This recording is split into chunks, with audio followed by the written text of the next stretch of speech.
Well, today we're going to be talking about different aspects of our identities, including race, ethnicity, socioeconomic status, geographic region of the country that you're from or the world that you're from, and family issues.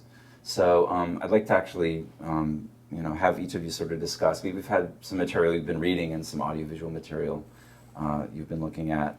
Talk a little bit about, to what degree these different aspects of your identities are sort of interlocked and inseparable, and to what degree you may, sort of, in certain contexts, they may be separate identities, and how do they affect, moreover, the sexual orientation piece of identities, either for yourself or from other people. Well, I always feel like I guess like you have like for me personally, I have like my gay identity and like my African American identity, and like I've always made an effort to try to like keep them intertwined and like at least somehow related.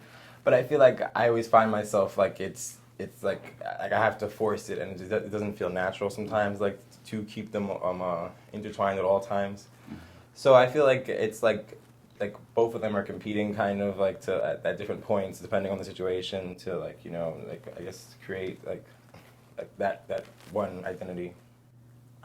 So it can be confusing, especially when you're working through your own identity yourself. I identify as a cisgender woman. I identify as a queer woman. Sometimes I feel like I identify as a bisexual woman, but it's hard to, especially when you're talking to somebody, how do you explain your identity when you're not really sure how to explain it yourself, and you're still working through that process. And it's also a fluid thing.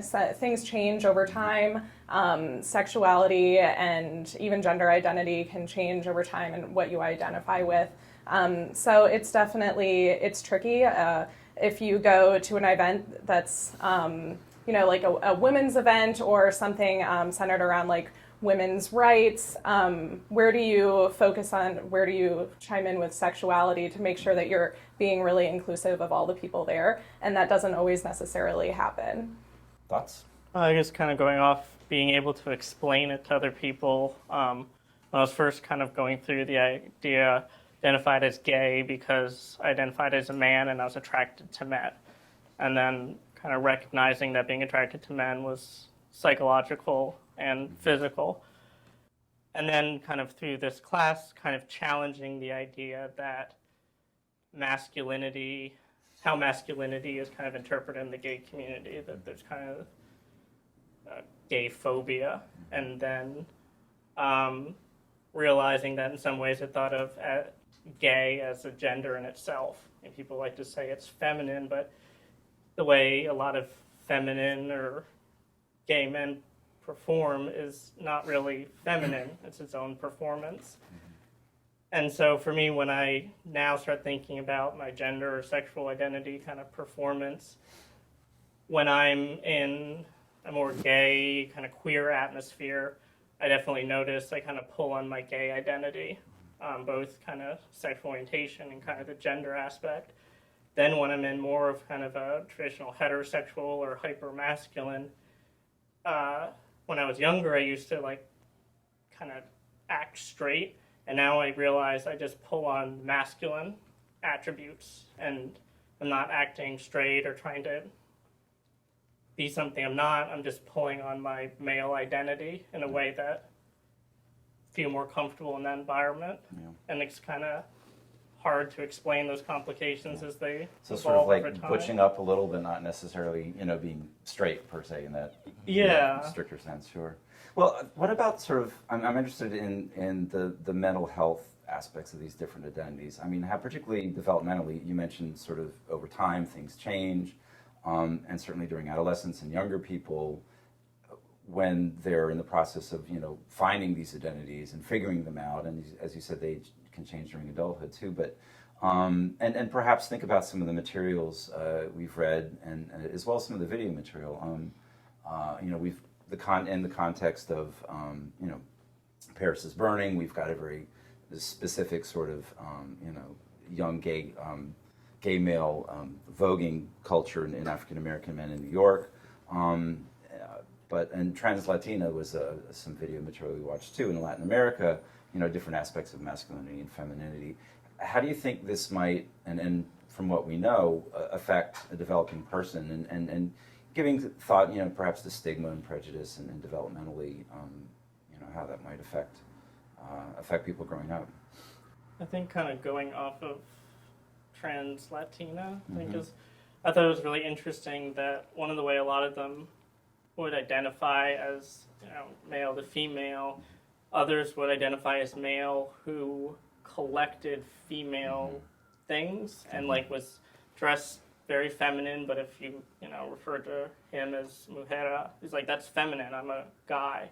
And a lot of the ways they describe themselves was really adjectives rather than identities. And they seem pretty comfortable with that. That was kind of empowering to them. Where I think in the United States or more Western countries where, kind of 1990s, the political identity period, if we don't have an identity, it's very alienating. If you have difficulty identifying, you don't really know what sub-community to be a part of. And so I think that really affects, what culture you're in, which one you're comfortable with. And I think it can, especially, we know, personal experience in Western societies, kind of being young, whether you can be cisgendered and heterosexual, and you're going to have identity crises if you're transgendered and homosexual or queer, going through that. When you're young, that's going to create even more things. And many people talk about sort of having to separate, I'm a black man, but I can't act gay in that certain context, or I when I'm in gay context, I have to act more white or more sort of, middle class or something like that. Do you think those things, play into additional stresses and additional, problems, perhaps mental health issues for LGBT people? I definitely think that the different I guess the different worries that in different situations have they play a big role in I guess you settling into the social atmosphere, I guess you never truly feel comfortable anywhere because there's always some sort of either I'm alienating this side of my identity or being dishonest to the side, so it's just I guess being able to find what it is that makes the parts of those identities that makes you it's right. Yeah.